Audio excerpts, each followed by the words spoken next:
the stuff that's been declassified, we know that there was infections, obviously, that were occurring in August and September.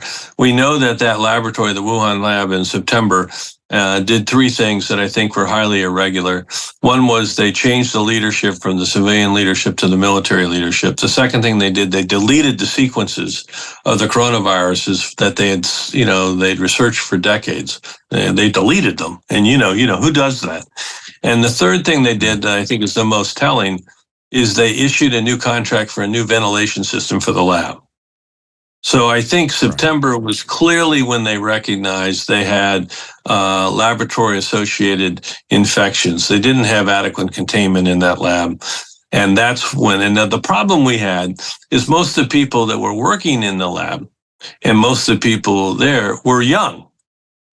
So what? They didn't get very sick. Asymptomatic.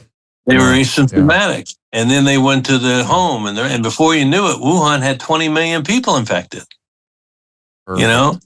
And when people fight me on this, and some really decent scientists do, I think, Anderson and those guys really need to retract their papers because the proximal origin paper is just not accurate. The epidemic started months before that. All right. So why are they doing that? Even the CDC Director of China says it had nothing to do with the wet market based on his own data. So why do they keep doing that?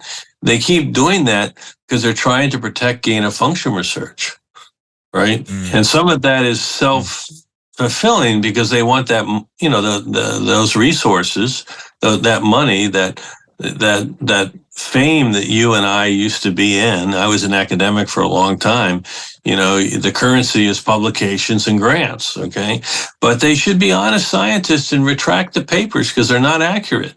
I mean, I was only a virologist, an infectious disease, the CDC director, and I was dismissed because I had an opinion that was different than the mainstream.